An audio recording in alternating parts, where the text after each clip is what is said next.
Pues muy buenas tardes y bienvenidos al canal. Espero que os vaya bien de allá donde estéis. Y este va a ser un... En principio va a ser un directo, iba a ser un directo simplemente para charlar con vosotros un poco y que me presentarais, pues me preguntarais ciertas dudas que pudierais tener, etcétera. Pero he estado viendo noticias, no es que sean recientes ni mucho menos, pero realmente no sé por qué no me suenan ahora las notificaciones. Arácnido, muchísimas gracias por esa suscripción, de verdad. Y nada, lo dicho, vamos, muchísimas gracias. Voy a ver si luego podré solucionar lo de la... No sé por qué no suena. Bueno, en fin. Buenas tardes, Carlos, de Histo Racing. Buenas tardes, Fuente del Cierzo. Bienvenido. Y nada, ya digo, quería dedicarle un poco, pues, una charleta. He estado viendo noticias. No es que sean excesivamente recientes, seguramente todos habéis oído hablar de ella, pero quería comentar un poquito mi punto de vista de esas noticias y demás. También daros las gracias por todos los nuevos seguimientos que estoy teniendo en el canal, que ha subido bastante en la última semana, diría yo. Y daros las gracias a los suscriptores también, que yo creo que he tenido siempre muy poquitos, pero tantos como ahora, que siguen siendo tampoco. Nada, lo dicho, ya digo, muchísimas gracias por el apoyo que le dais al canal, de verdad. Y aparte de eso, bueno, pues ya digo, quería comentarlo con vosotros un poco algunas noticias, algunas historias, ¿no? Desde el punto de vista técnico. Y sobre todo porque me hace a veces gracia ya no solo lo que se titula o lo que se escribe o lo que se dice, sino también lo que comentan los propios jefes de equipo y lo que se habla por parte de algunos ingenieros del paddock, que además por contratos de confidencialidad y demás no tienen permitido poder hablar mucho, ¿no? O muy en profundidad sobre ciertos temas. Tienen que pasar muy por encima. Entonces realmente pues me sorprenden algunas cositas y quería comentarlas con vosotros, y ya vosotros también me dais vuestro punto de vista y espero que os guste. Por cierto que el vídeo de ayer, ya os dije, lo digo por si alguno lo perdisteis o no lo habéis visto todavía, es solo una antesala de una serie porque me parece que en un directo va a ser imposible condensarlo todo, que vamos a hacer dentro de poquito para hablar del desarrollo de la locomotora propiamente dicha, de la locomotora de vapor. Y por eso quería partir, pues bueno, de una base que es la máquina de vapor y cómo aquello repercutió en la revolución industrial, ¿no? Así que bueno, espero que los que estuvisteis ayer en el directo pues pudierais recordar conceptos o aprender algún concepto que no teníais claro y que no conocíais. Y a los que no, pues os invito a que veáis el vídeo de ayer y así poder opinar. Incluso pues si tenéis que aportar algo al vídeo, pues ya digo, para futuros vídeos pues poder hacer las cosas mejor. Así que bueno, voy a pasar ya directamente a la siguiente pantalla. Aquí tenemos ya la primera noticia. He estado... básicamente no me he molestado mucho en buscar noticias así muy eso. Esto es lo típico que ocurre cuando termina la temporada. Normalmente los equipos, la gente en general, bueno, pues todos tenemos grandes esperanzas, ¿no? En que los errores cometidos en la temporada anterior pues no se repitan, ¿no? En la siguiente, y que las debilidades del coche queden totalmente fuera, ¿no? Del concepto del siguiente coche, y que el coche siguiente, bueno, pues te permita ser muy competitivo dentro de lo que tu escudería pueda serlo. Y me explico, porque ya sabéis que hace muchos años esto no era así, pero ya desde hace posiblemente desde hace más de 12-15 años hay equipos que saben que nunca van a ganar un campeonato del mundo y sabemos que realmente, y sobre todo eso se ha acentuado desde la era híbrida, hay a priori 3 contendientes al título mundial, que son Red Bull, Mercedes y Ferrari. Ferrari este año, bueno, pues ha tenido esas cositas que la hacen ser Ferrari, ¿no? Y que sabemos que, bueno, que en fin. Pues eso, Ferrari siendo Ferrari, ¿no? Como se suele decir vulgarmente. Y bueno, realmente eso no quita para que yo piense y siga creyendo que ellos siguen siendo, de hecho lo son siempre, todos los años, candidatos al título. Otra cosa es que luego pues ya la realidad les ponga, ¿no? en otra situación. De todas maneras, este año, por ejemplo, empezaron el año con un coche súper competitivo que luego no han podido refrendar en el resto del año porque no han evolucionado al mismo ritmo que evolucionó Red Bull, y que luego han cometido errores también que les han quitado muchos puntos. Y aparte de la fiabilidad, entonces al final, pues eso. Pero ya digo que esos 3 equipos a priori suelen ser los candidatos. Y de hecho es muy difícil que eso cambie mínimo hasta 2026. Muy buena, Fremen. Bienvenido. Y ya digo que eso, que básicamente pues esta noticia o este artículo no deja de ser una declaración, ¿no?, de buenas intenciones por parte de Alpha Tauri. Pierre Gasly, que ha estado inmiscuido en el desarrollo de este coche, de la T04, pues seguramente pues en la noticia no la voy a poner porque no quiero tampoco, quiero que si tenéis curiosidad luego por ver la noticia, pues que vayáis directamente a la página en este caso de Motorsport, y que la leáis vosotros. Yo lo que saco en conclusión de esta noticia que he leído es que, bueno, básicamente pues sí, todos los equipos, si ahora les preguntas, su coche del año que viene va a ser mejor que el de este año, segurísimo. Luego después ya la realidad pues les pondrá en donde les tenga que poner.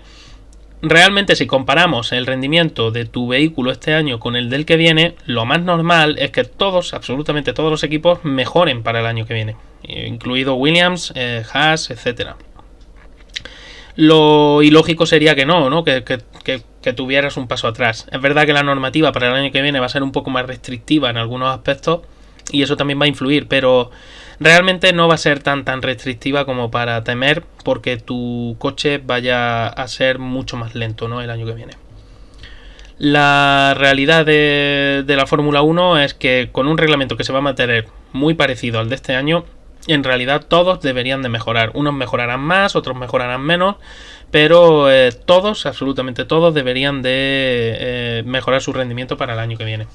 Ni siquiera voy a avanzar un poquito en el cuerpo de la noticia porque ya digo que si queréis leerla no está mal, pero personalmente, bueno, pues simplemente lo quería utilizar como ejemplo de las declaraciones que os vais a encontrar ahora en esta época del año, y sobre todo y ante todo en la presentación de los vehículos y en la puesta en marcha de los mismos cuando empiecen los test de pretemporada. Así que realmente va a ser todo igual. Luego llegará la primera carrera y sobre todo las 3-4 primeras carreras para poder evaluar realmente dónde está cada uno, y ahí la realidad impondrá su criterio. Y bueno, pues hay equipos con muchísima capacidad de evolución que pueden empezar mal pero luego evolucionan. Ha sido el caso de Mercedes este año. Bueno, empezar mal para Mercedes, claro. Ya quisiera, por ejemplo, un equipo como Haas empezar como empezó Mercedes, pero realmente empezaron mal para lo que se espera de ellos. Y bueno, al final han sido capaces de revertir eso, reglamento mediante, y bueno, llegar al final de temporada pues con un coche muy competitivo. El más competitivo no, pero muy competitivo. En fin, voy a ir pasando a la siguiente noticia. Las 3 paradas más rápidas de la temporada 2022 de F1. Aquí sí me voy a parar un poquito más a hablar. Como dice Fuente del Cierzo, ya querría Alonso ese Mercedes. Es que realmente, ya digo, ya le... sí, a ver, realmente la normativa se suponía en principio que iba a perjudicar, o se decía en principio que iba a perjudicar a Red Bull. Luego después se ha comprobado que eso no ha sido tan así, al contrario. Pero si hay un beneficiario de las nuevas formas de medir ese porpoising y subir un poquito ese suelo, ha sido sobre todo el equipo Mercedes. Mercedes ha encontrado ahí por fin esa carga aerodinámica que no eran capaces de encontrar sin aumentar excesivamente el drag. Pero bueno, eso sería un tema para tratarlo en otro directo, porque creo que no se han dado las explicaciones pertinentes todavía sobre la realidad del porpoising o de ese cabeceo de los vehículos tan acusado este año con estos coches, con esta normativa. Se ha comparado lo que ha ocurrido, este fenómeno, con el de finales de los 70, principios de los 80, pero no tiene... O sea, es un fenómeno que es comparable, ¿no? Es parecido, pero las razones por las que se produce no son exactamente las mismas. Hay parte en que sí, hay parte en que no. Y eso creo que no se ha explicado o no han querido explicarlo de una manera más profunda. Así que estoy pensando que seguramente haré algún otro directo cuando buenamente pueda, preparar un poquito algún material gráfico y poder explicaros el porqué del porpoising de aquellos años, de aquellos lejanos años de los primeros coches con efecto suelo, y el porpoising que ha sucedido durante este año. Bien, volviendo a este vídeo, ¿no?, de las 3 paradas más rápidas de la temporada 2022 de F1. Bueno, lo que quería enseñaros era aquí, parte de la noticia. Bueno, así no hago mucho spoiler. No voy a poner el vídeo, simplemente os quería comentar. Lo estáis viendo aquí en la tabla. La tercera más rápida fue Checo Pérez en Países Bajos. Ya veis el tiempo. Muy rápida realmente.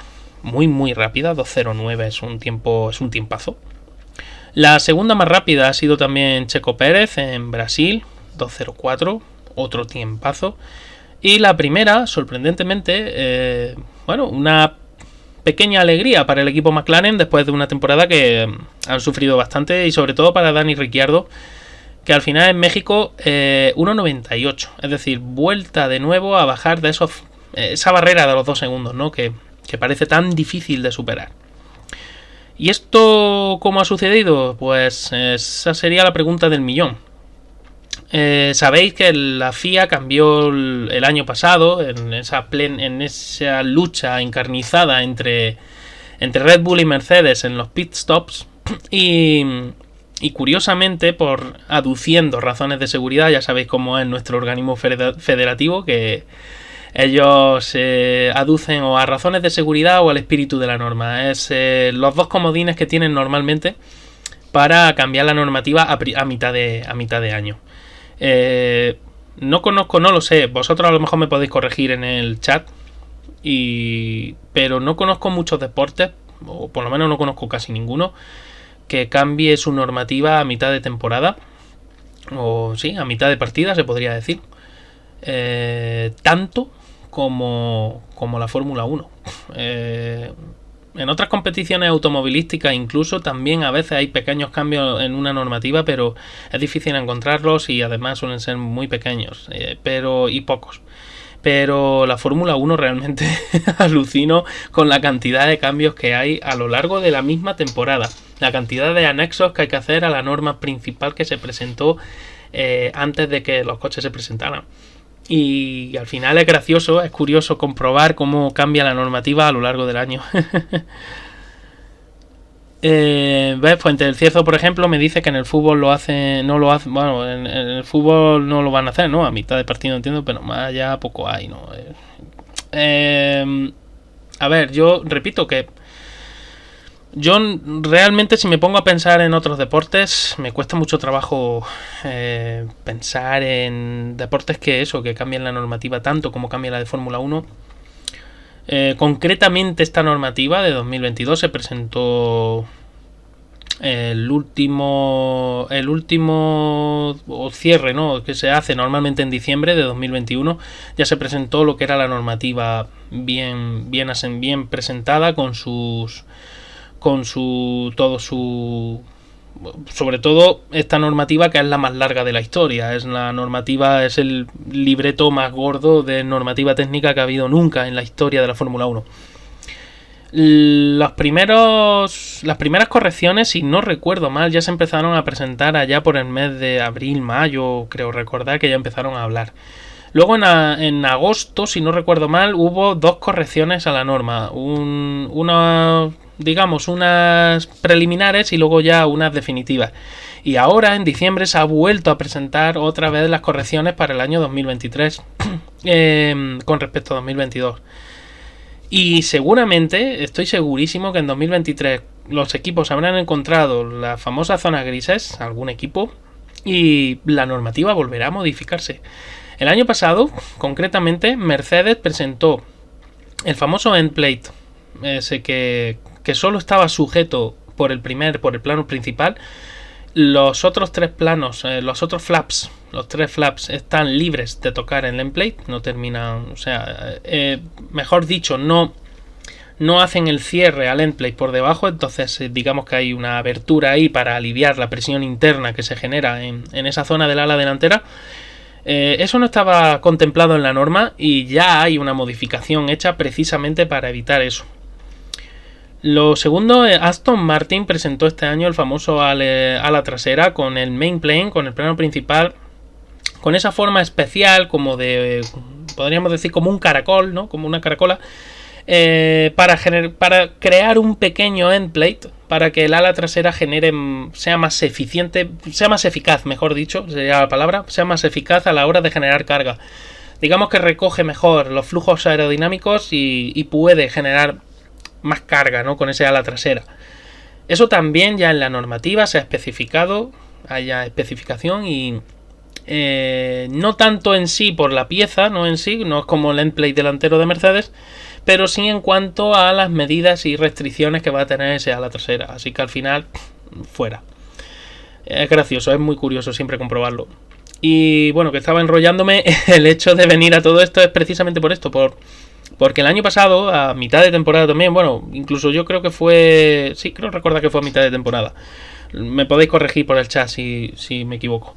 Decidió la FIA lo de cambiar la forma de los pit stops y hacer que, bueno, digamos, hacerlos más lentos, ¿no? Entre comillas, para que no hubiera supuestamente errores a la hora de apretar las tuercas. Es curioso porque el equipo Red Bull, que era el más rápido entonces, y en general, ¿no? Curiosamente era el equipo que menos problemas había tenido en los pit stops. Es decir, Red Bull los ejecutaba de una manera magistral. Había conseguido bajar de los 2 segundos. Llegó a hacer un 1.89, si no recuerdo mal. Y realmente fue curioso observar cómo la FIA de repente pues cambió el criterio y decidió, bueno, pues hacerlos entre comillas más manuales. Es decir, asegurarse de que tenga que ser el mecánico de la tuerca el que dé el ok de que esa tuerca está bien puesta, ¿no? Entonces, digamos que así, si el proceso no es automático, bueno, pues se pierden unas centésimas de segundo que hacen que ese pit stop pues sea mucho más difícil de conseguir en esos 2 segundos, o bajar incluso de esos 2 segundos, ¿no? Entonces... Sí, Fuente del Cierzo, Hungría 2021. Sí, yo recordaba que era más o menos a mitad de temporada. No me acordaba exactamente cuándo. Seguramente Sergio Martínez lo sepa mejor. Pero bueno, el tema era ese, ¿no? Y es curioso que desde entonces, vamos a suponer que Fuente del Cierzo lleva razón, que es Hungría 2021. Pues pensemos, Hungría suele ser en julio. Han pasado un año, un poco más, pues un año y casi pues, prácticamente 5 meses de competición, y porque la competición sigue también en las fábricas, aunque no haya competición en la pista. Y realmente sorprende cómo los equipos este año empezaron generalmente una parada buena. Hoy día, ahora mismo con esta nueva normativa, se considera en torno a los 2 segundos y medio, 2 segundos y medio, 2,6, 2,7. Es una parada buena. Una parada decente estaría en el entorno de algo menos de los 3 segundos. Se puede admitir a trámite 2,8, 2,9. 3 segundos ya empieza a ser un poquito lenta, ¿no? Y sobre todo por encima de los 3 segundos, bueno, pues todo lo que sea por encima de 3 segundos ya la parada se puede considerar una parada lenta, una parada mala. Es curioso cómo los equipos seguramente por procesos, ¿no?, que han llevado a cabo, experimentación, etcétera, sobre todo la velocidad de rotación de esas pistolas, etcétera, puede ayudar muchísimo. Y cómo los equipos han conseguido, porque si tú aligeras la pistola, aligeras también, intentas aligerar todo lo que puedas, la llanta y el neumático, etcétera, al final han conseguido que el proceso vuelva otra vez a esos 2 segundos.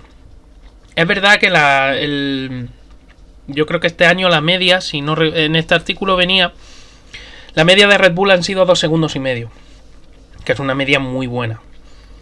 Y la media de Mercedes han sido 2,6 segundos, que también está muy bien. Sin embargo, estos son digamos que son los mejores, ¿no? Y los mejores, ahí lo tenéis, ya McLaren llegó a superar la barrera de los 2 segundos de nuevo. Dice Fuente del Cierzo y 5 segundos la parada Ferrari. Sí, a ver, ya lo he dicho al principio del vídeo, Ferrari ha sido Ferrari todo el año. Ha hecho cosas pues esperables de Ferrari, desgraciadamente. Lo tenían por aquí en el artículo, creo recordar, la segunda parada más rápida de Brasil, no, pero bueno, no quiero hacer mucho no quiero que luego lo veáis, si queréis buscarlo y queréis buscar los datos y demás. Ya digo, al final se va mejorando, esto es todo un proceso de mejora continua y bueno, en ese aspecto pues sí, en ese aspecto es verdad que la FIA pues tiene que lidiar con unos señores que no paran de mejorar continuamente y por lo tanto pues los reglamentos son muy restrictivos. Para mí personalmente creo que son demasiado restrictivos el reglamento técnico. Yo creo que tenía que abrir un poco la mano a ciertas cosas, pero quizás es porque yo quiero también ver más competitividad en ese aspecto, pero bueno, básicamente esta es lo que yo quería comentaros de la noticia, como a pesar de que la FIA el año pasado decidió cambiar el proceso, quitarle automatización al proceso y hacerlo más humano, entre comillas, como al final los propios equipos han encontrado otra vez el camino, aunque sí es verdad y es cierto, hay que reconocer que antes de todo esto la media era más baja, la media estaba en torno a los 2,2, 2,3 segundos, ahora la media está en 2,5, así que y bueno, y eso también es algo que al que no está muy acostumbrado a ver Fórmula 1 le sorprende mucho que las diferencias se midan en centésimas, incluso muchas veces más que en décimas de segundo. Y es un mundo súper competitivo en realidad. La siguiente noticia, que esto sí me ha gustado, porque precisamente esto lo hablé en GPcast con Charlie, con Sergio, David, etcétera, y vamos, Eloy. El nuevo túnel de viento en 2024 Aston Martin. Me acuerdo que a principio de temporada se habló de las nuevas instalaciones de Aston Martin, del nuevo túnel de viento, etcétera, etcétera. Y que yo dije que bueno, que un túnel de viento no es solo construirlo, hay que construir el edificio, hay que hacer las instalaciones necesarias. La turbina de un túnel de viento es un elemento bastante delicado. Tienes que contratar a empresas muy especializadas, hay que saber instalarlo muy bien. Todo el forrado de esos túneles, ¿no? de esos tubos que tienen que canalizar el aire, es muy importante, que hay que hacerlo muy muy bien, los cálculos, etcétera. Y una vez que ya está construido hay que pues como cualquier herramienta nueva que no está calibrada, hay que calibrarlo, hay que hacer una calibración, hay que hacer pruebas y todo eso lleva mucho tiempo, mucho dinero y mucho tiempo. Y me preguntaron y recuerdo decir, creo recordar, si no estoy muy equivocado, que dije que alrededor de por lo menos un par de años, 1 año y medio, 2 años hace falta para tener una vez que la estructura ya la tienes casi hecha, que ya es terminar simplemente el interior y demás. Cuando tú tienes que calibrar ese túnel de viento, al menos 2 años es una fecha que incluso es bastante optimista, porque puede haber problemas y demás. Entonces no me extraña en absoluto que en este sentido es verdad que el titular tampoco está muy descabellado, ¿no? Y efectivamente, como dice Dan Fallows, si lo tienes listo en 2024, si es eso también hay que cogerlo con pinzas. Si el túnel de viento está listo en 2024, pero es a principio de 2024, puede que sí, puede que el monoplaza en 2025 ya tenga ciertos aspectos que hayan sido influidos por el túnel de viento nuevo.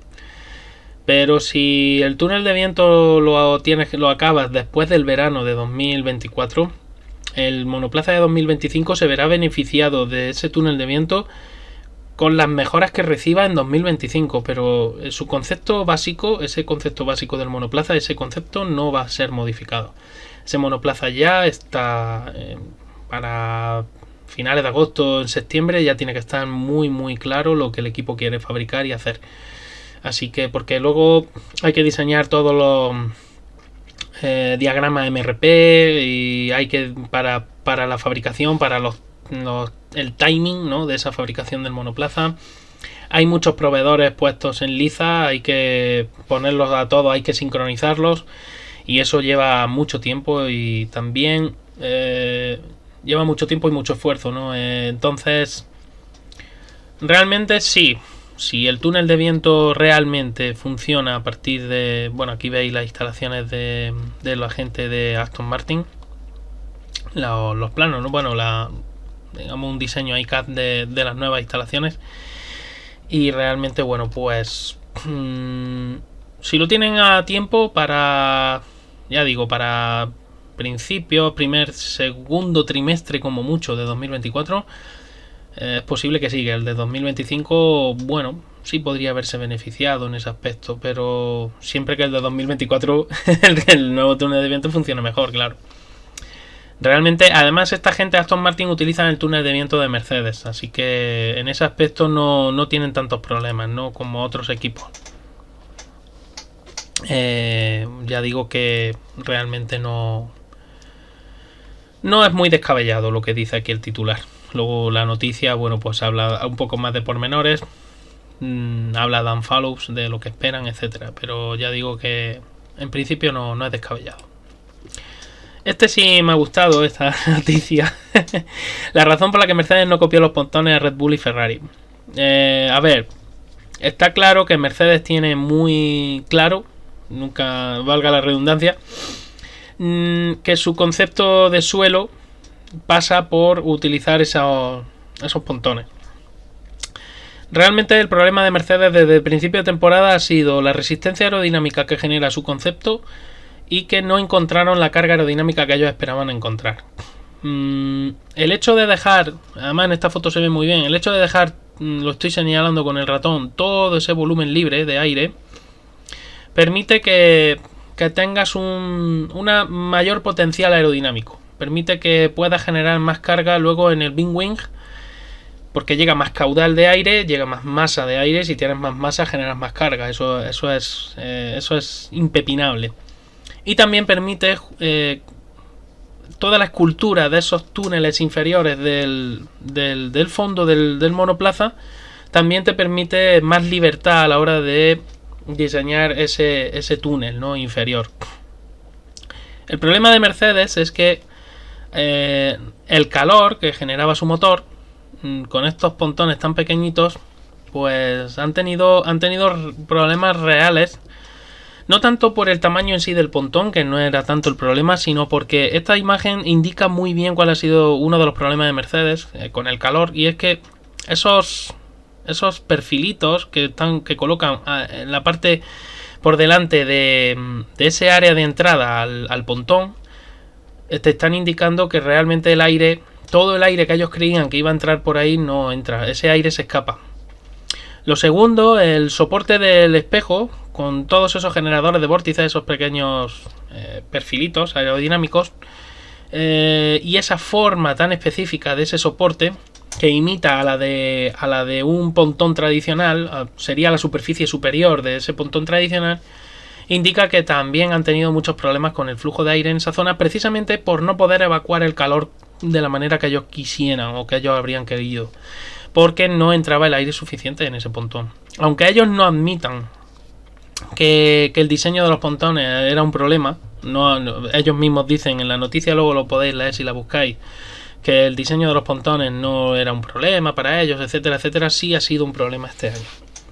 Y realmente ha sido uno de los grandes problemas que han tenido. El segundo ha sido el suelo, que le ha dado muchos quebraderos de cabeza hasta que por fin han podido hacerlo funcionar a raíz de la nueva normativa. Ya digo que esta noticia sí quería pararme un poquito y ya está. Estaba leyendo a Carlos porque me ha hecho gracia lo de un piloto triste y desmotivado, superado por su compañero, ¿no? Lo del piloto triste y desmotivado, bueno, ya sabemos cómo es ese piloto, ya sabemos que es muy especialito cuando él quiere. Pero sí, yo creo que no sé exactamente cuáles son los contratos, cuál es el motivo, pero yo creo que ha faltado ponerle un poquito más las pilas a Lewis Hamilton este año por parte de Toto Wolff y compañía. Pero bueno, eso es una opinión muy personal mía. Fuente de Cierzo, ¿y no podría llegar a ser contraproducente el descompensar la carga delantera y la carga trasera? A ver, en este aspecto ha sido uno de los problemas de Mercedes precisamente ese, Fuente del Cierzo. Mercedes perdía carga en la parte trasera, tenía muy buena carga en la parte delantera, pero perdían carga en la parte trasera. Cuando conseguían mucha succión con el suelo, el problema era que con su concepto de vehículo generaba mucho más porpoising del que generaban otros vehículos. Digamos que su suelo es capaz de generar mayor carga aerodinámica, mejor dicho, mayor succión. El Venturi era mucho más potente. Y ese ha sido el gran problema de Mercedes, que luego después ese porpoising no han podido controlarlo de la misma manera. Entonces al final el concepto de Mercedes estaba descompensado realmente, pero porque ese suelo no podían controlarlo igual.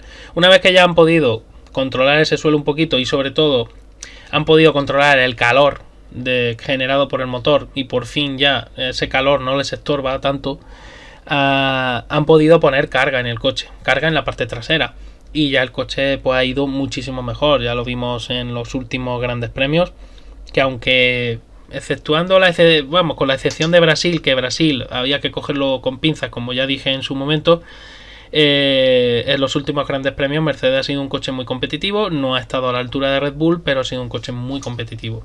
Así que bueno, el año que viene, pues el año que viene segurísimo que el coche va a cambiar su fisonomía. Más que su fisonomía, va a cambiar esta zona. ¿Mucho? Pues bueno, eso solo lo saben ellos. Yo creo que no tanto. Yo creo que no va a ser un cambio radical. No va a ser un cambio radical como el cambio radical que sí han sufrido esta zona del W12 al W13. Pero sí va a sufrir cambios, segurísimo. Y más que nada porque esos generadores de vórtices que vemos en el soporte del espejo, por ejemplo, esa zona va a cambiar. Eso es seguro que va a cambiar. Porque además te interesa, en vez de tener ahí generadores de vórtices, te interesa hacer otro tipo de diseño. Y luego otra zona que va a cambiar va a ser también el volumen del pontón. Puede seguir siendo, quiero decir, el problema de Mercedes ya está en ese sentido solucionado. Yo estoy seguro que van a seguir insistiendo en ese diseño, porque además la ingeniería que lleva interior, toda esa mejora que han hecho en lo que es el radiador, toda esa inversión, hay que seguir aprovechándola. Pero posiblemente cambie todos los bordes del fondo, porque además la normativa cambia el año que viene un poquito, y cambian algunas, sobre todo el tallado interior de ese túnel inferior, etcétera. Todo eso va a cambiar segurísimo. Así que yo creo que particularmente Mercedes van a cambiar. No hay gente que estuvo diciendo que van a cambiar radicalmente, que esto va a ser... No. Y una cosa que sí dice el titular, eso de que no van a cambiar a Red Bull y a Ferrari, seguramente no visualmente. Pero yo estoy seguro de que ellos han probado soluciones parecidas a las de Red Bull y a las de Ferrari. Dice Zapa, por cierto, muy buena Zapa. Estaba leyendo, ¿no será que Mercedes con su de la aeronáutica, industria aeroespacial, despegó y por eso se cargaron, saltaron dos modelos en pretemporada? Sí. A ver, el caso de Mercedes es muy particular. Es verdad que Mercedes en pretemporada presentó dos modelos anteriores a este, además, anteriores a este Sidepod. También para ocultar un poco sus intenciones, ¿no? Pero la realidad es la que es. El concepto ha tardado mucho en poder entenderlo, porque además el año pasado, lo he dicho bien, invirtieron muchísimo en ganar el octavo título de constructores, cosa que consiguieron, y en darle a Luis su octavo título de pilotos, cosa que ya pudimos observar que no bueno, no fue tan así. Un momentillo, que estaba mirando porque me acabo de dar cuenta que pues si los tengo activados o es que estará, no lo sé. Bueno, escucharme me escucháis, ¿no? Por lo menos el micro lo escucháis. Es que ahora me acabo de dar cuenta que no se escuchan los sonidos, o no me da señal del sonido en el micro sí, pero aquí en la salida de audio no me da. Bueno, si vosotros me escucháis, con eso me conformo. El tema, como digo, el año pasado, pues claro, lo pagó ese sobreesfuerzo, lo pagó más incluso que Red Bull. De hecho, observar que Red Bull empezó a caer de nuevo al final de temporada. Es verdad que Mercedes presentó un pepino de motor y presentó mejoras, el coche era ganador, y Red Bull estoy segurísimo de que se dejó ir las últimas carreras, y eso le permitió tener ahora un poco de resuello para este final de temporada. De hecho, Red Bull, desde que volvimos de vacaciones, ha estado totalmente intocable, cosa que Mercedes, pues ya digo, ha tardado más en comprender ese concepto, porque también es verdad que empezó más tarde a entrar ya en harina, ¿no? Como quien dice. Y seguro que Mercedes el año que viene tiene que volver con mucha fuerza, porque realmente es un coche que ha demostrado que han encontrado por fin ese camino, ¿no? Esa historia.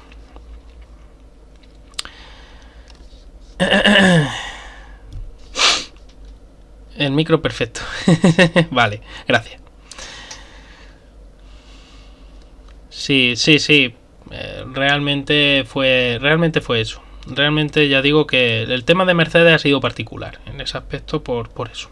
Porque el año pasado perdieron tiempo en comprender un poco mejor este concepto. Y claro, eso les ha llevado este año a tener un retraso.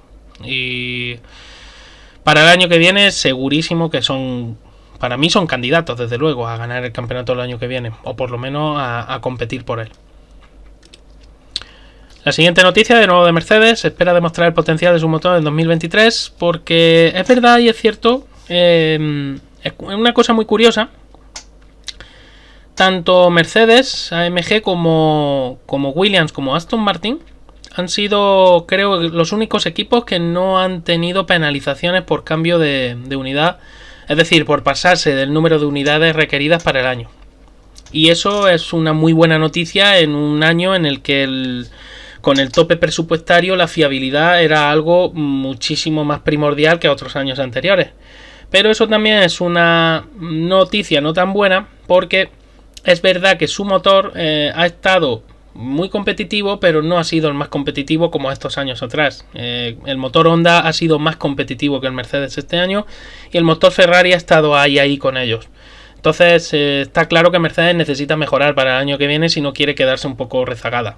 Alpine, el motor Renault es otra historia, porque han tenido muchos problemas de fiabilidad y realmente el potencial está ahí, lo han demostrado. Si son capaces de no tener esos problemas de fiabilidad el año que viene, probablemente pues el motor Renault del Alpine es también un motor que ha mejorado mucho con respecto a años anteriores, y que está mucho más cerca en lo que es potencia. Está mucho más cerca de Red Bull, de Ferrari y de Mercedes. Eso no significa que vaya a estar por delante, pero estar más cerca te permite también tener menos problemas de fiabilidad también, porque no tienes que forzar tanto la máquina. Y otro aspecto que tiene que mejorar Renault es la parte eléctrica, sobre todo la recuperación de energía, que ha sido uno de los talones de Aquiles este año. En el tema del Mercedes, como estaba diciendo, ha sido el más fiable. De hecho, sabéis que cuando Alonso probó el Aston Martin en los test de final de temporada, se sorprendió de que la unidad tenía muchos kilómetros y que realmente, bueno, pues esperaba que no pudiera dar muchas vueltas y sin embargo dio casi 100 vueltas sin ningún problema en el motor, aparentemente. Así que Fernando en ese aspecto se quedó bastante contento. Y lo que os quería enseñar es esta foto que viene ilustrando el artículo, que me ha gustado mucho. Es una MGUH separando lo que es las dos partes del compresor o sea, del turbocompresor. En este caso, la turbina, que la tenéis aquí a la izquierda de la imagen, y el compresor, que estaría allí a la derecha, y la MGUH en medio. Sabéis que por normativa FIA, por normativa el reglamento de la Fórmula 1 exige que el eje de giro de la turbina, del compresor y de la MGUH sea el mismo. Es decir, que sea el mismo, mejor dicho, que sean coaxiales.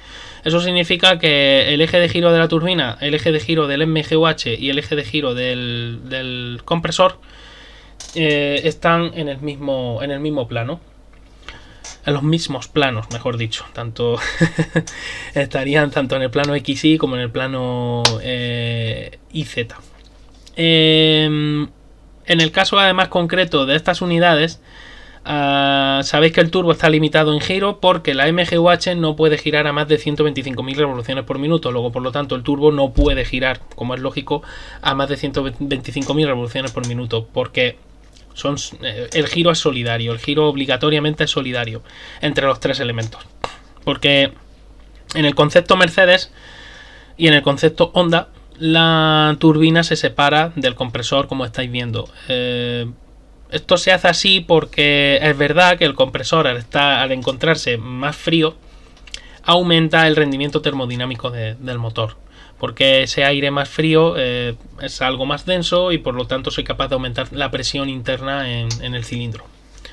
En el tema de la turbina también mejora el funcionamiento de la turbina, porque al estar separada, ya digo, la turbina no calienta tanto todo el sistema y por lo tanto, bueno, pues digamos que no hay una transferencia de calor desde la turbina y por lo tanto se pueden aprovechar mejor esos gases de escape para impulsar la MGUH. Y bueno, particularmente pues la noticia viene a decir pues que otra declaración de intenciones, de buenas intenciones, como la primera que os presenté del Alfa Tauri, en este caso referente al motor Mercedes. Pero ya me ha gustado la imagen que ilustra el artículo y quería enseñároslo por eso particularmente, ¿no? Porque aquí se observa muy bien cómo está situado el sistema Mercedes, cómo separan el compresor y la turbina de ese turbocompresor, al igual que hace Honda ahora desde el año 2017, si no recuerdo mal. Esta noticia, bueno, voy a mirar a ver porque creo que habíais escrito algo. Pues ya sale con... Sí, lo que ocurre, bueno, Red Bull es que además son un equipo muy particular, Zapa. Red Bull son un equipo que además evoluciona muy bien a lo largo del año. Son un equipo que saben arriesgar lo justo y son muy buenos en eso. Son realmente excelentes. Así que bueno, en ese sentido, sí, Red Bull puede ser que parta con algo de ventaja, pero el límite presupuestario y sobre todo ese límite de horas en túnel y CFD sí debería de afectarles un poquito en el año 2023. ¿Lo suficiente como para perder su hegemonía? Creo que no. Red Bull tiene suficientes recursos humanos y técnicos como para no perder ese tren, ¿no?, de los primeros, pero sí se le acercarán. Mercedes y Ferrari se le van a acercar seguro el año que viene. ¿Lo suficiente para ganarles? Bueno, ya eso ojalá y tuviéramos una bola de cristal, ¿no? Pero bueno, eso también lo hace más atractivo, ¿no? Esa, digamos, ese desconocer, ¿no?, realmente lo que puede pasar el año que viene. Pero sí, tened en cuenta que Red Bull es una de las escuadras más competitivas que hay en Fórmula 1 junto con Mercedes. Y además Red Bull, todos sus procesos están muy bien afinados. Sobre todo desde que ha ganado ya otra vez dos mundiales seguidos. Verstappen es un piloto que está mucho más maduro que anteriormente. Y por lo tanto, ya digo, en ese sentido siguen siendo un coco junto con Mercedes. Así que yo espero que el año que viene haya una lucha más cerrada entre Red Bull y Mercedes. Y yo creo que eso también va a redundar en el espectáculo al final, ¿no? Entonces, ya digo.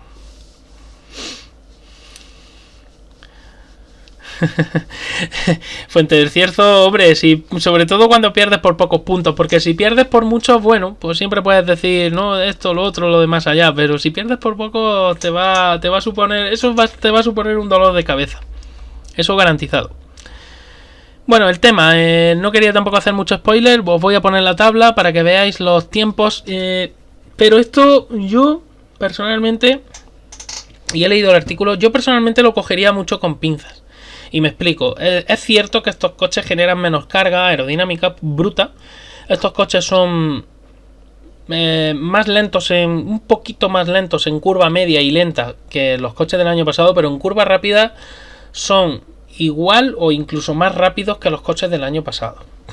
Y eso es un factor muy importante a tener en cuenta, porque el tipo de circuitos que tenemos últimamente en Fórmula 1 se encaminan más hacia el stop and go y se encaminan más hacia ese tipo de circuito, ¿no? Alguna curva rápida, pero muy pocas, que en sí los circuitos fluidos, ¿no? Exceptuando el circuito de Jeddah, la mayoría de ellos son más de stop and go y más de otro tipo de coche. Y en los coches de 2021 en eso sí superaban a los de 2022, coches más ágiles, coches con menos subviraje, y eso se nota mucho en la salida de curva y en la frenada.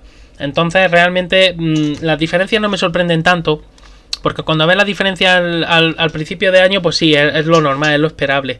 Pero luego nos vamos a Jeddah, por ejemplo, que fue al poco, ¿no?, de empezar el mundial, y ya vemos que la diferencia no es tanta. ¿Por qué? Porque Jeddah sí es un circuito con curvas rápidas, con curvas de amplio radio, con curvas muy fluido el circuito, y ahí estos coches se portan realmente bien.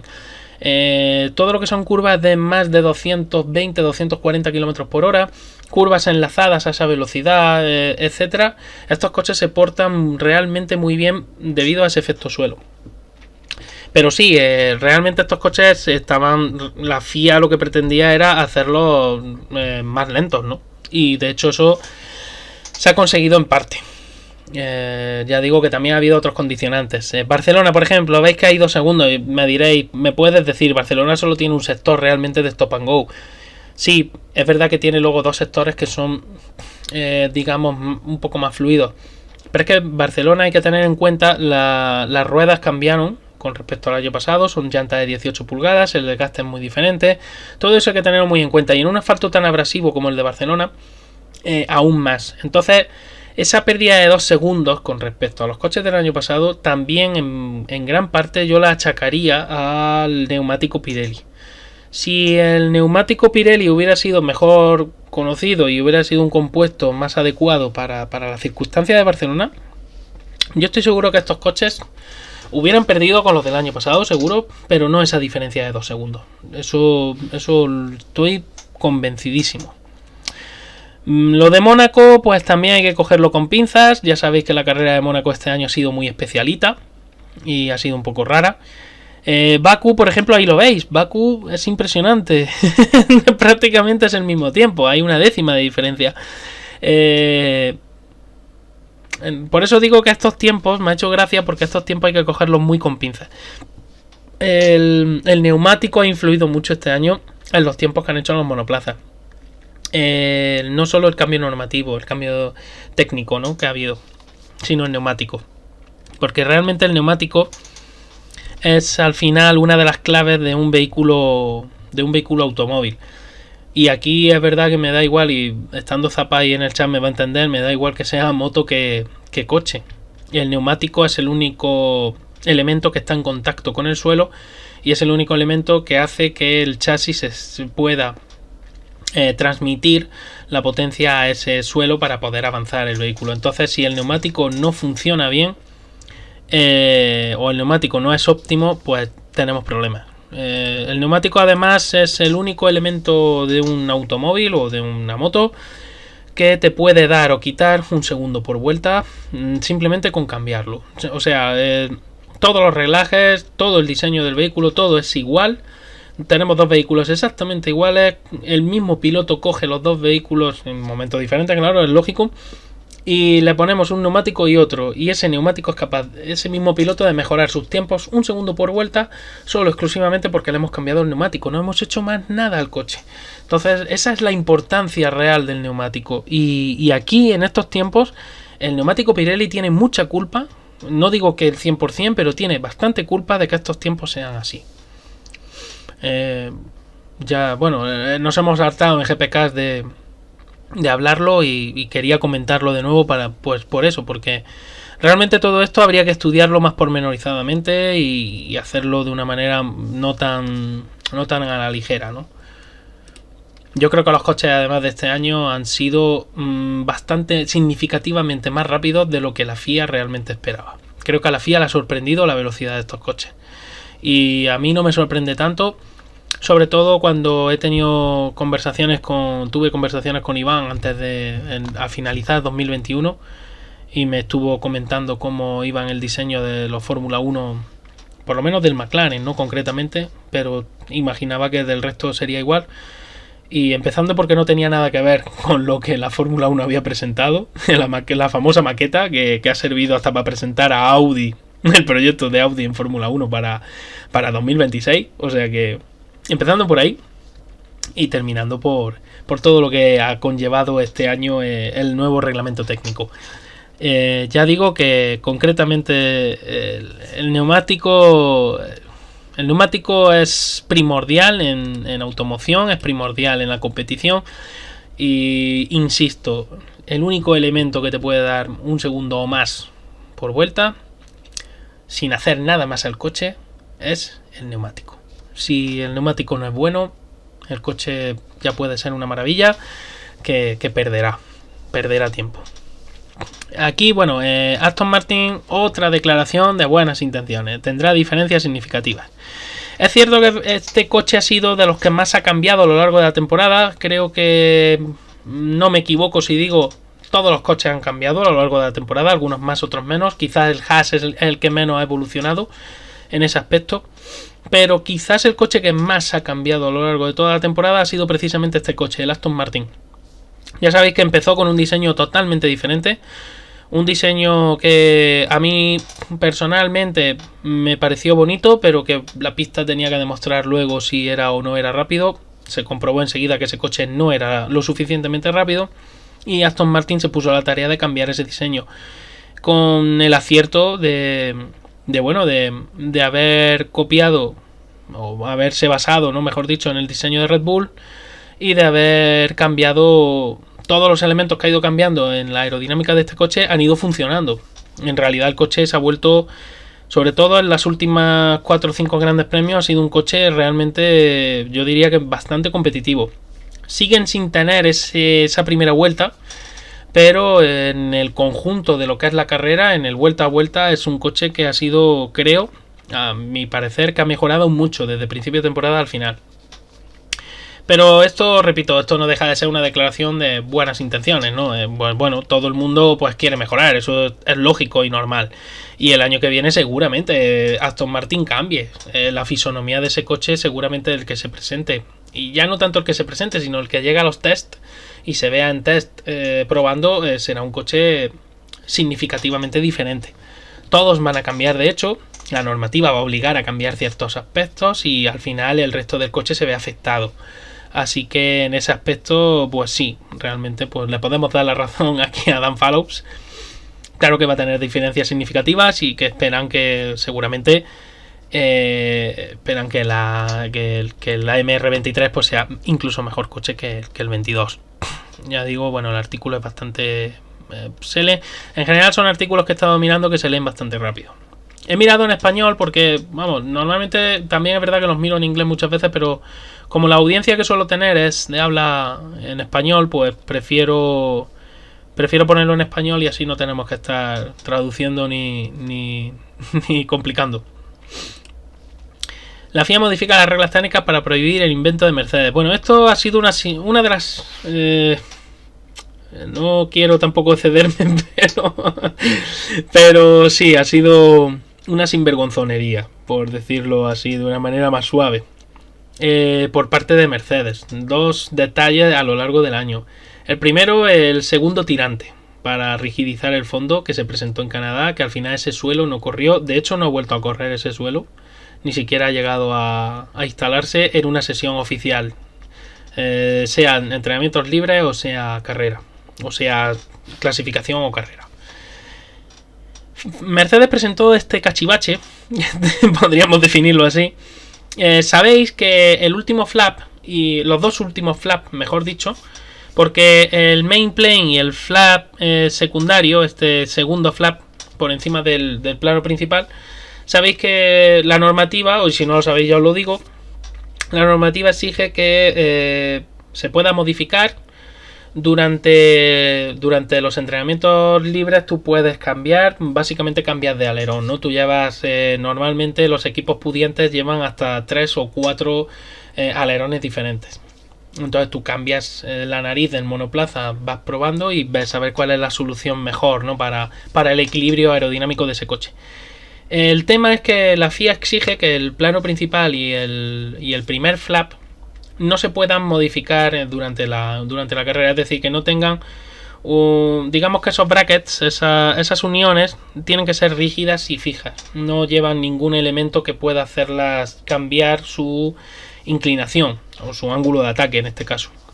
Sin embargo, los otros dos flaps, si el ala es de 4 elementos en este caso, si fuera de 3 elementos sería solo el último flap. Si el ala es de 4 elementos, estos dos flaps sí pueden ver modificado su ángulo de ataque, incluso durante la carrera. Sabéis que los mecánicos llevan una llave Allen de muletilla, la típica llave que tiene forma de T, y se inserta en una cabeza específica de una... En concreto, normalmente suele estar más al exterior del ala, porque es más fácil para el mecánico acceder a esa zona. Y mientras el coche está parando y se están cambiando las ruedas, se puede modificar un poquito ese ángulo de ataque. El mecánico tiene que calcular muy bien las vueltas de tornillo que está dando, y es un sistema de tornillo sin fin, de un sinfín.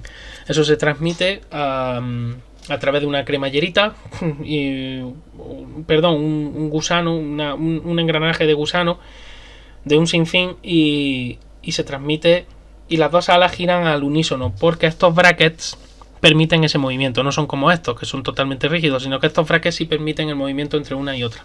Se modifica el flap superior, y el flap inferior automáticamente pues también ve modificado su ángulo de ataque. En el caso de Mercedes, introdujo estas piezas de aquí, que se supone que son brackets para rigidizar la unión de esos dos flaps, pero los introdujo con forma de generador de vórtices, con forma de turbulador, ¿no?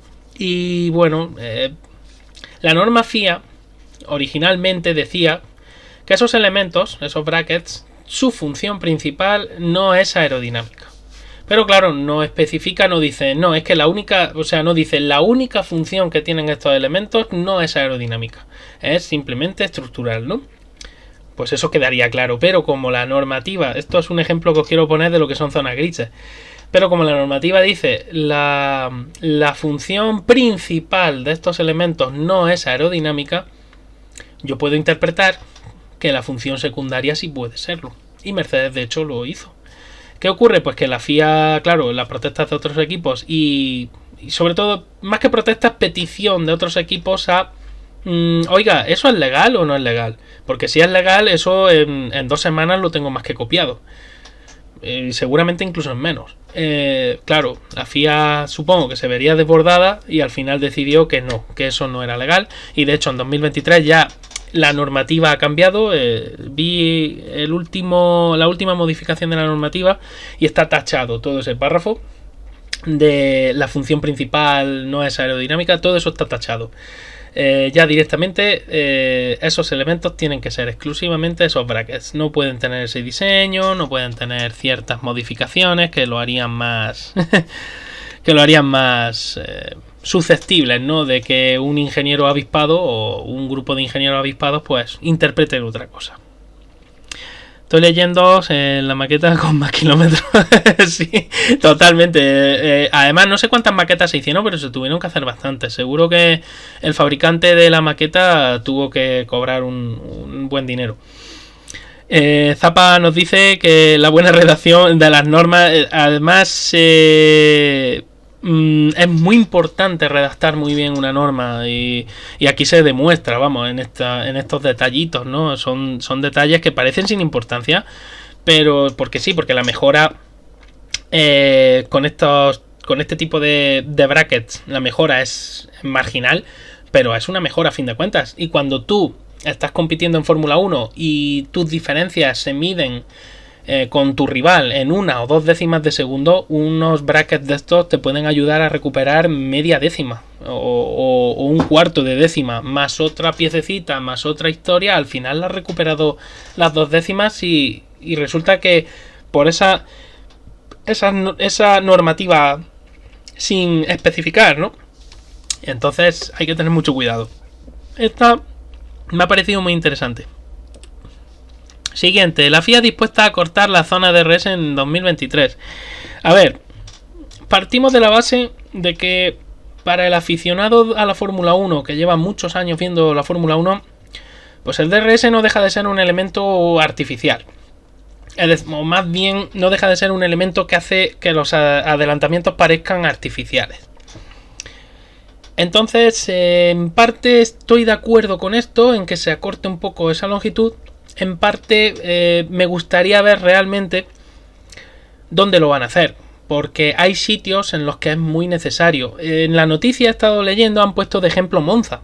En Monza, que simplemente abres el DRS, pon y adelantas. Sí, eso ocurre con los coches de la zona media. Y sobre todo ocurre con coches, eso puede ocurrir con coches que llevan un neumático muy diferente y en un timing muy diferente. Se encuentran en pista y entonces, claro, hay un coche que tiene mucha más tracción que el otro y abre el DRS y se escapa, pero se escapa, vamos, solico. Pero es que el DRS en Monza, curiosamente, es donde menos potente es, porque es donde menos ala trasera tengo. Parece una contradicción, pero el DRS tiene más potencia, o me permite alcanzar mayor velocidad punta cuanta mayor carga trasera tenga, cuanta mayor cargada lleve el ala, es decir, cuanto mayor ángulo de ataque y mayor cuerda tenga mi ala trasera. Entonces, acortar un DRS en Monza, dependiendo de qué situaciones, puede suponer que se genere un trenecito de coches que no puedan adelantarse los unos a los otros, como ya ha ocurrido también en otros circuitos este año con el dichoso DRS. ¿Es verdad que los coches se pueden seguir mejor que el año pasado? Sí, pero no todavía lo suficiente como para permitir adelantamientos como pretendía la FOM y la FIA. Pero es que claro, volvemos, esta es la pescadilla que se muerde la cola. Si ponemos los adelantamientos más fáciles, con un DRS más potente, al final la afición se aburre porque el adelantamiento es muy artificial. Si ponemos un DRS más corto ahora como pretenden, puede haber circuitos en los que antes había oportunidad de adelantar, pero ahora la FIA decida acortar esa zona de DRS y ahora no haya oportunidad ninguna de adelantar usando el DRS. Veremos a ver en qué queda todo eso, pero es muy delicado. Es muy delicado eso. Yo ya digo que habría que tener mucho cuidado a ver dónde van a cortarlo, dónde van a alargarlo. Os leo. Bueno, la buena redacción de las normas, efectivamente. A ver. Coño, sí que no lo he bajado. Perdón. A ver ahora. Luis Galdea. Llego tarde. Bueno, nada, no pasa nada, no te preocupes. Todavía quedan noticias que discutir. Fuente de ciencia, adelantamiento de autopista. A mí me parece bien. Por mí no hay problema. Zapa, que ponga el push to pass. Pues sí, por ejemplo, esa sería una buena solución, el push to pass. Fíjate, lo veo incluso mejor. En ese sentido, la Indy tiene más atractivo en ese sentido que el DRS en sí. Yo particularmente, mi opinión personal es que yo prohibiría el DRS y haría una normativa más libre en algunos aspectos, pero mucho mejor redactada para que no haya tanto generador de vórtices, para que los templates no influyan tanto en ese outwash que se genera y para que no haya tanto rebufo en los coches. Estoy seguro de que con la normativa con la normativa que tiene así en mente, ¿no? Que para quitar DRS, pero hacer que los coches puedan seguirse, seguramente los coches iban a ser significativamente más lentos. Efectivamente, seguramente perderían entre 2 y 3 segundos por vuelta y va a ser mucha la diferencia. Pero íbamos a ganar mucho en espectáculo en ese sentido. Y sobre todo que el adelantamiento en Fórmula 1 no ha sido como en el motociclismo generalmente. El adelantamiento en Fórmula 1 sabemos que era un adelantamiento desde hace muchísimos años, es un adelantamiento difícil. No es sencillo, un coche ocupa más volumen en la pista, ocupa más espacio. La pista sí puede ser muy ancha, pero ya sabemos que con los coches es difícil. Entonces, quizá el DRS pues banaliza un poco, ¿no?, esa acción. Pero por otra parte entiendo que hay carreras que sin DRS pues serían totalmente pues un tren. A partir de la primera vuelta, una vez que ya todos los coches se sitúan uno detrás de otro, pues ya sabemos que es un simple tren. No hay manera de evitar eso. En fin, es mi particular opinión. Sí, yo por un lado a mí me pide el alma, no me pide que quitar el DRS. Pero por otro entiendo que tal y como están concebidos los coches hoy día, es muy difícil quitar ese DRS. No estoy en desacuerdo con lo de acortar la zona de DRS en algunas zonas, pero me gustaría saber realmente dónde está pensando la FIA hacerlo, porque puede ser que el desaguisado sea más grande, o sea que aquí sea peor el remedio que la enfermedad. Veremos a ver el año que viene. ¿Qué más? Tenemos aquí Aston Martin revela. Esta me ha encantado. Esta he disfrutado. Aston Martin revela la razón de su exclusiva táctica de neumáticos usados. Sabéis que Aston Martin ha sido el único equipo junto, creo que con, si no recuerdo mal, Haas también ha hecho alguna vez algo extraño, ¿no?, con los neumáticos. Ha sido el único equipo que nunca ha usado neumático, o sea, un juego de neumáticos nuevo durante la carrera. O por lo menos en la inmensa mayoría de grandes premios no ha llegado a usar neumáticos nuevos, sino ha usado siempre un juego de neumáticos usados. La idea que subyace de eso es que hay circuitos efectivamente en donde te puede mejorar mucho el usar un neumático ya que tiene la banda de rodadura, ya la tiene digamos un poquito limada, ¿no? Serían alrededor de unas 3 vueltas lo que tiene ese neumático, que es prácticamente el grosor que te queda usable de banda de rodadura es muy parecida a la de un neumático nuevo, pero además al tener ese milímetro menos o casi milímetro menos de espesor, te permite calentar mejor el neumático. Eso es una realidad. El neumático usado siempre es más fácil de calentar que un neumático nuevo. El tema en Aston Martin y lo que pensamos muchos es que tenían problemas de calentamiento de ese neumático, sobre todo en la primera versión del coche. Una vez que el coche lo cambiaron y empezaron a comprender ese nuevo concepto, es verdad que el coche empezó a calentar mejor los neumáticos, pero aún así ellos siguieron usando los usados. Bueno, pues el señor, os lo voy a buscar porque ya no me acuerdo el nombre, Tom McCullough, vamos a decir McCullough, sí. El señor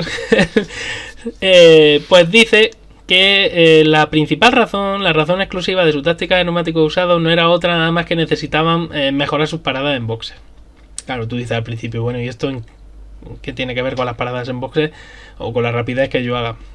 Básicamente es utilizar un mayor número de juegos de neumáticos, hacer la vuelta de salida y básicamente volver, simplemente quitarle lo que es el charol que llevan los neumáticos Pirelli y parar, cambiar neumáticos, poner rueda nueva, salir otra vez, hacer otra vuelta, volver, tal, etcétera.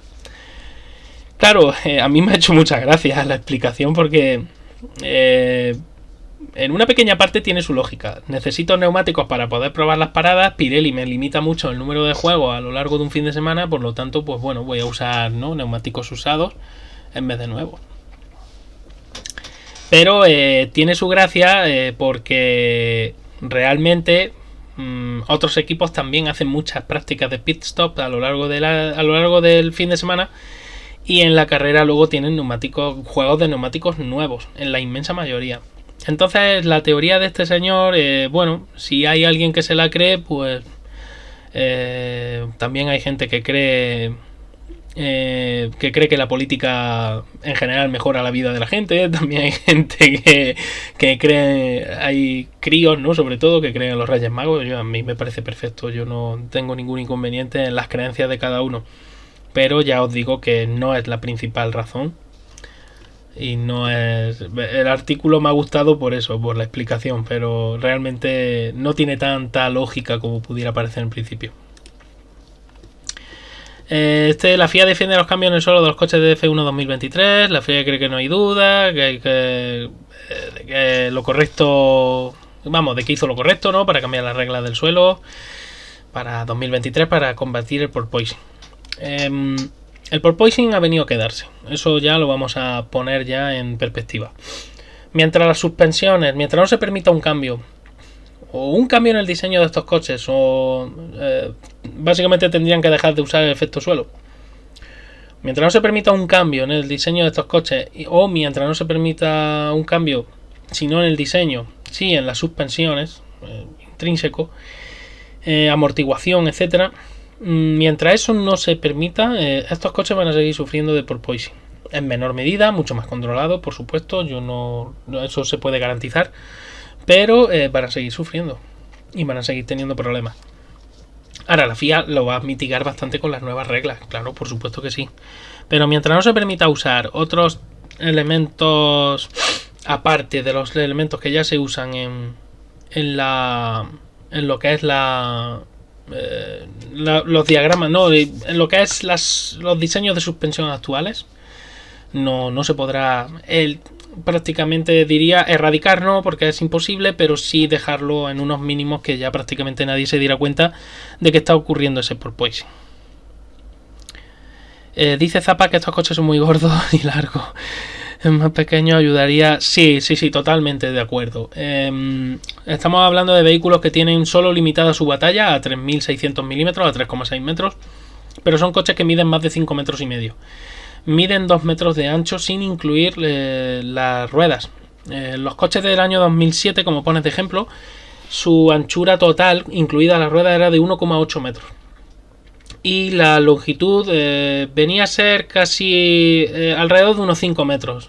5 metros, 4 metros 900, 5 metros aproximadamente. Y su batalla era de 3 metros.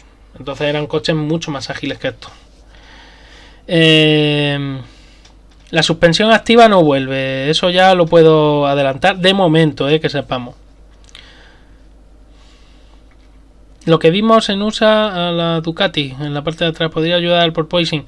Sí, lo que pasa que no, o sea, una modo de mass damper como se ha usado otros años podría ayudar, pero realmente no lo van a permitir. Es algo que se prohibió en su momento. La aerodinámica móvil está prohibida y por lo tanto no lo van a permitir. Solo la única aerodinámica móvil que está permitida es la del DRS. Ya está. Entonces, en ese aspecto no, de momento no. Es decir, tendría que haber un cambio normativo importante en ese aspecto. Y con respecto, repito, a lo que decía Luis Caldea, pues no, la suspensión activa tampoco va a volver de momento. Esa sí sería una solución al porpoising definitiva, seguro, porque la suspensión activa sí es capaz de reaccionar al milisegundo para mantener el coche en la misma altura. Entonces sí sería una solución efectiva al porpoising, pero la FIA no quiere complicarse, no quiere que vuelvan las suspensiones activas, porque sería darle una ventaja a los equipos con mayores recursos. En eso sí puedo estar de acuerdo, porque sería dar mucha ventaja a equipos como Red Bull, como Mercedes, que podrían, y Ferrari incluso, que pondrían en práctica soluciones que el resto sería muy difíciles de alcanzar, segurísimo, por el coste y por el tiempo que lleva hacerlo. Así que bueno, sí, la FIA defiende sus cambios, sí, a ver, yo también defiendo los cambios, si van para mejor. Ya veremos a ver el año que viene qué es lo que ocurre. Yo soy también de los que piensa que el porpoising hay que intentar rebajarlo a la mínima expresión, ¿no? Porque llegamos a unos límites que eran intolerables en algunos aspectos. Recordemos pilotos que veíamos su cámara on-board y sobre todo la cámara que se coloca en el casco, esa cámara tan chula ahora que llevan en el casco, algunos que era imposible ver nada.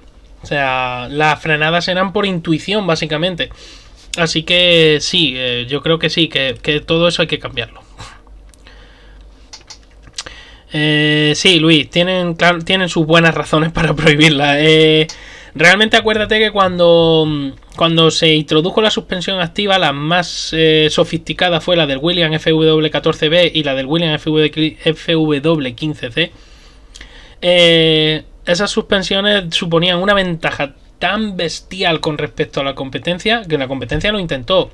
Pero claro, llevaba muchísimo tiempo entonces.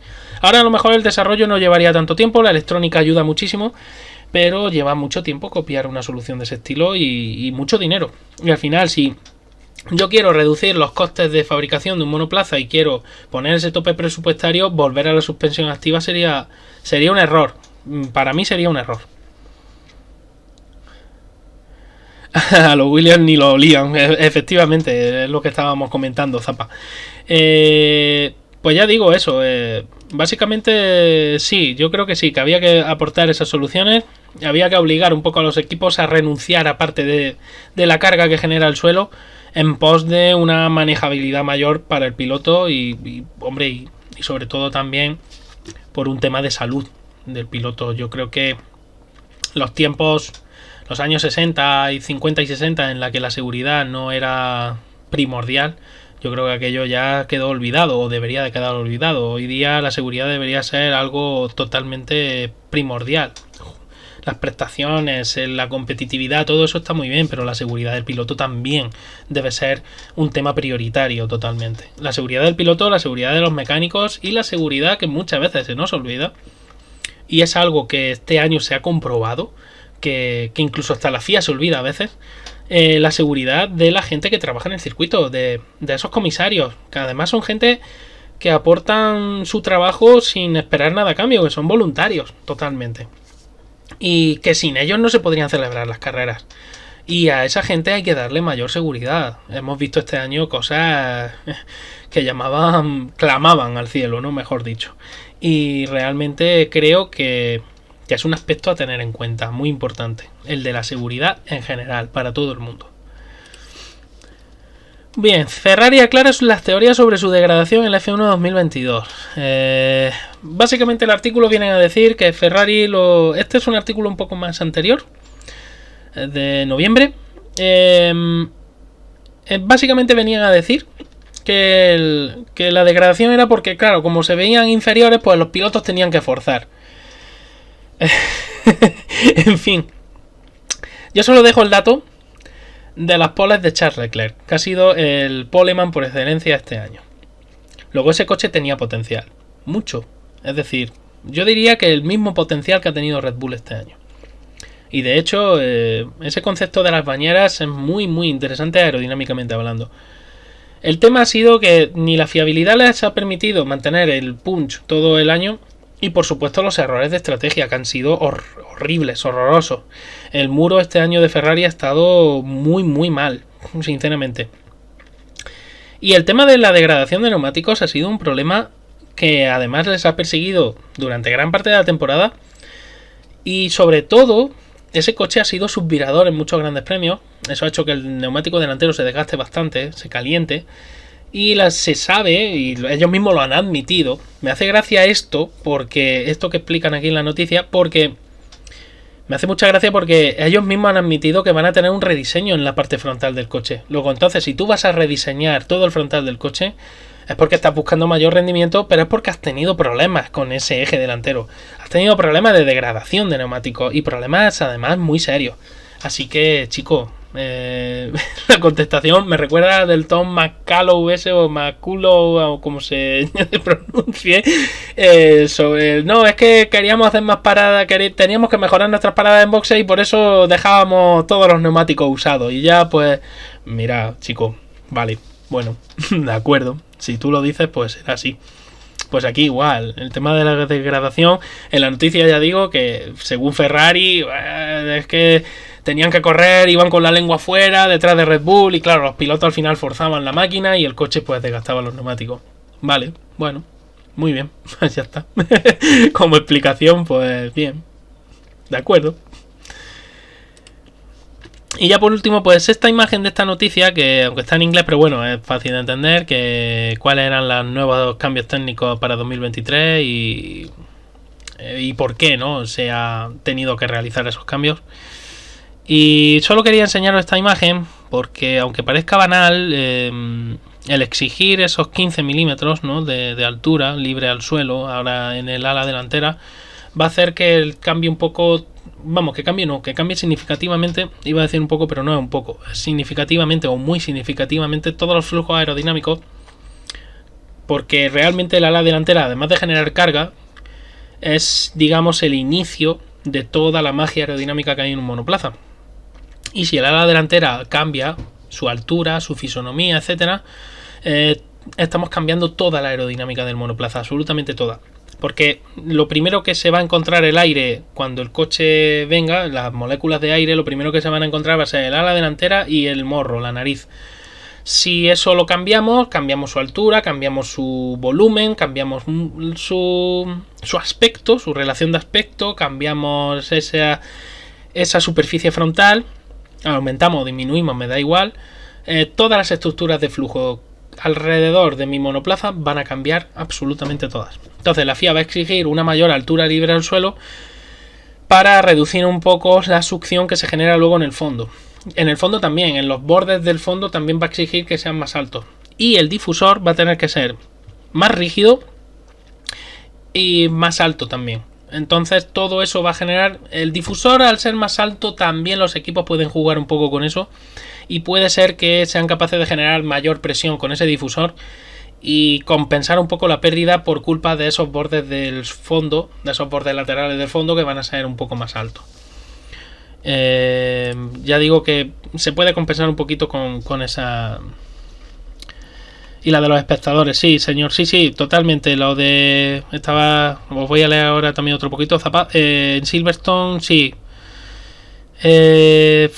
La verdad es que estuvo cerquita. Sí, es verdad. Ferrari recordaba a los Mercedes de antes en el tratamiento, sí, totalmente. Los Mercedes les pasó eso. Luego, con el test, hay que comprender el neumático también. Con el test de Pirelli les vino a ver, ¿no? Aquel famoso test de 2013 que Hamilton dijo que estaba en Disneylandia, pero lo pillaron con el carrito de al lado. En fin, aquello también fue un poco vergonzoso, pero sí, básicamente.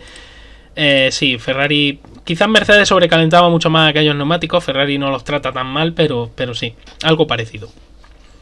Volviendo al tema del coche, como he dicho, eso. Y luego la plancha, la famosa. Que eso sí es totalmente plana. La famosa plancha para medir el desgaste del fondo. Para que el coche no vaya demasiado bajo. También se ha visto modificada. Ahora, en vez de tener 6 alojamientos para colocar los contrapesos del monoplaza, va a tener solo 4. Y además se ha visto modificada porque ahora va a tener que ser de una sola pieza. Ya no puede ser de 2 piezas. Sabéis que los equipos aprovechaban hacerlo de 2 piezas para, con flexibilidad, ganar un poquito más de succión en el fondo y conseguir esa carga aerodinámica, ¿no?, que le hiciera superiores. El año que viene eso no va a ser posible así. Tendrán que buscar otras soluciones. Así que bueno. En definitiva, pues esto era lo que os quería comentar un poquito. Para que veáis también Disney World. Esa es muy buena fuente de ciencia, muy buena. Luego que no pasó nada. Sí, bueno. En fin. Bueno, era básicamente lo que os quería comentar. Noticias, así un poquito, pues para que vierais.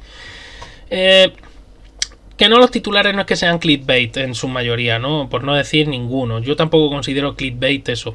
Lo que sí es que, bueno, las noticias luego pues se dan como se dan. No se termina de explicar, creo, en mi opinión, todo lo que se debería de explicar para que el aficionado entienda todavía mejor lo que está pasando. Y bueno, eso es un poco lo que intento, ¿no? Hacer también lo que hace en el canal de TR MotoGP, lo que hace Lluís Zúñiga, lo que hace Charlie Barazal en su canal, lo que hace Sergio Martínez en el suyo, y así un poquito, ¿no? Pues intentar, pues bueno, ya no es ir o no con la corriente general, ¿no? Con la corriente oficial. La corriente oficial no tiene por qué mentir, pero sí es discutir un poco algunos detalles, algunas cosas de la corriente oficial que no son del todo ciertos o que no son del todo lógicos. Y bueno, en eso estamos, básicamente. Así que bueno, por mi parte, pues voy a dar ya por finalizado el directo. Espero que lo hayáis disfrutado, que os haya gustado. Yo creo que ha estado bastante interesante y os voy a dejar